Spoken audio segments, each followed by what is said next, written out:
Olá, bem-vindos a mais uma classe de espanhol. Sou Adriana Pires, professora da Rede Estadual de Ensino do Rio de Janeiro. Vocês devem estar se perguntando por que estou com um jornal nas mãos, em espanhol, um periódico ou na prensa, no começo da aula, porque faz parte da nossa aula de hoje. Exatamente, vamos falar sobre as notícias. A notícia é um gênero textual informativo, predominantemente narrativo. No entanto, você sabe o que é um gênero textual? Os gêneros textuais referem-se a todas as formas de textos, sejam eles escritos ou orais.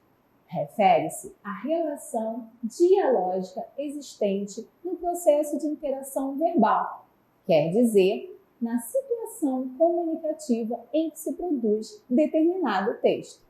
A notícia é um texto no qual se encontram fatos reais e atuais, de interesse público. Sua principal função é levar informações claras e rápidas por diferentes meios, como jornais escritos ou falados. Vale comentar que, em espanhol, esse tipo de apresentação falada é chamada en directo de Madrid, en directo de Colômbia. Revistas, internet e rádio também são veículos de notícias. As notícias são divididas em diferentes seções: economia, política, saúde e esportes. Qual seção te interessa mais?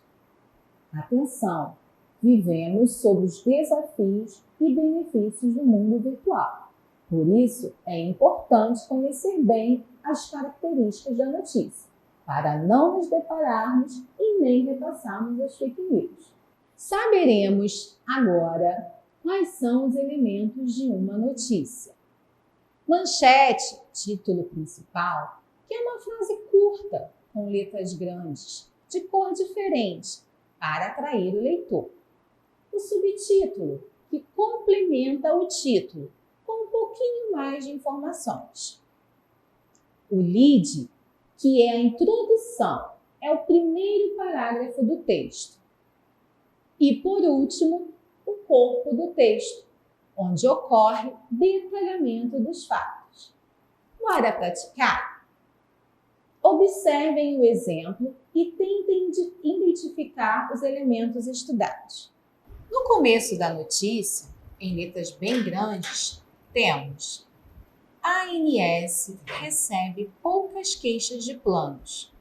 Como vimos, esse é o acertou, título. Depois, com um pouquinho mais de informação, temos: só 0,4% dos beneficiários reclamam, mas 77% têm problemas. Que parte é essa? Perfeito! Subtítulo. O primeiro parágrafo do texto, esse que começa com: uma pesquisa realizada pelo Instituto Datafolha. Sei que você acertou. É o lead. Pero o que vem depois? Exatamente, o corpo do texto. Caramba, vocês são geniais! Esse tipo textual faz parte do nosso dia a dia, seja em redes sociais, na mídia televisiva ou mesmo no rádio. Não importa o lugar, as notícias se fazem presentes e são muitíssimo importantes para a nossa boa informação. Os vestibulares costumam cobrar vários temas atuais em suas provas de múltipla escolha e em suas provas de redação. E o texto que faz o papel de nos manter informados é a notícia. Claro! Sabendo da importância desse tipo de texto para os estudantes, preparamos um excelente material de estudos. Falando sobre os periódicos, quando será que surgiu o primeiro jornal? Alguém já teve essa curiosidade?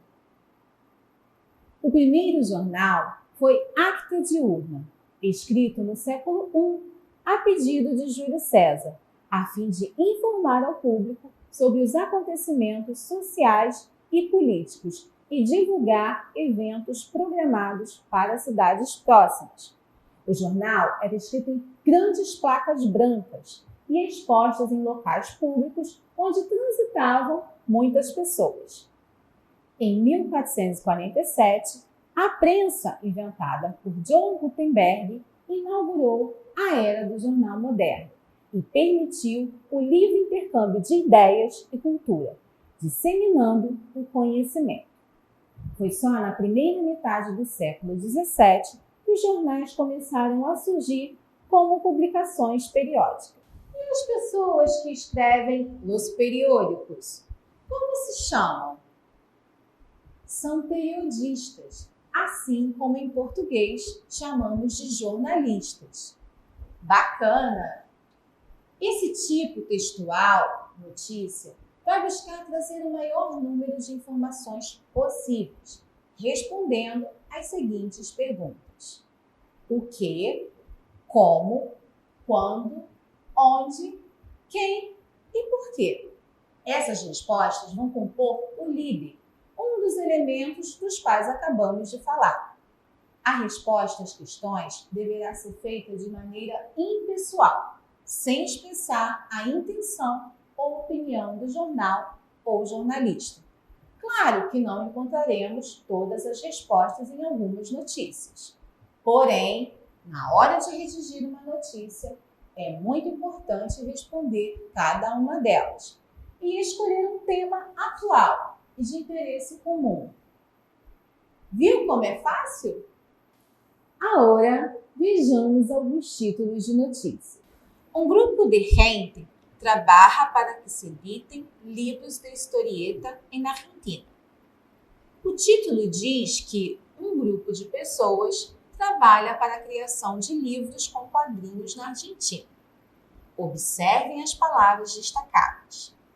Essas palavras são verbos no tempo presente do indicativo, tempo verbal mais utilizado nos títulos das notícias, até porque a notícia é algo atual, que parece que está acontecendo naquele momento. E essa é a característica dos verbos no tempo presente. No outro título, temos "Es momento de fijar horários e regras para las tareas". E no subtítulo, "La planificación favorece la disposición al logro de metas". Bueno, o título afirma que é o momento de fixar horários e regras para as tarefas. Creio que sejam tarefas escolares.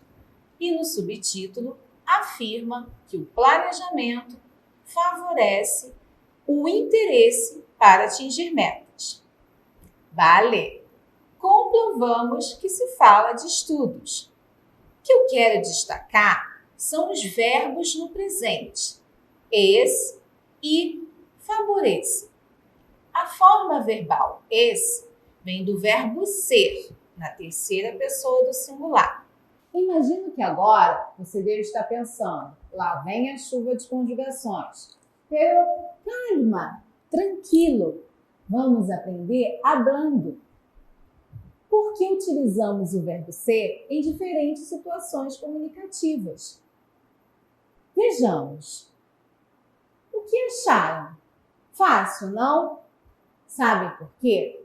Porque necessitamos do verbo ser, seja em espanhol ou português, para expressarmos nossa origem, para nos identificar profissionalmente, para dizer as horas, para nos apresentar, entre outros. Agora, eres tu. Fale seu nome, de onde você é e o que faz. Treine também falando de seus amigos e familiares. Sem perceber, estará conjugando o verbo ser no presente do indicativo. Não se esqueça de pesquisar notícias do seu interesse e identificar as estruturas estudadas. Crie também o seu título e escreva "El periodista Juan e la periodista Ana". Poxa, chegamos ao final de mais uma aula. Adeus!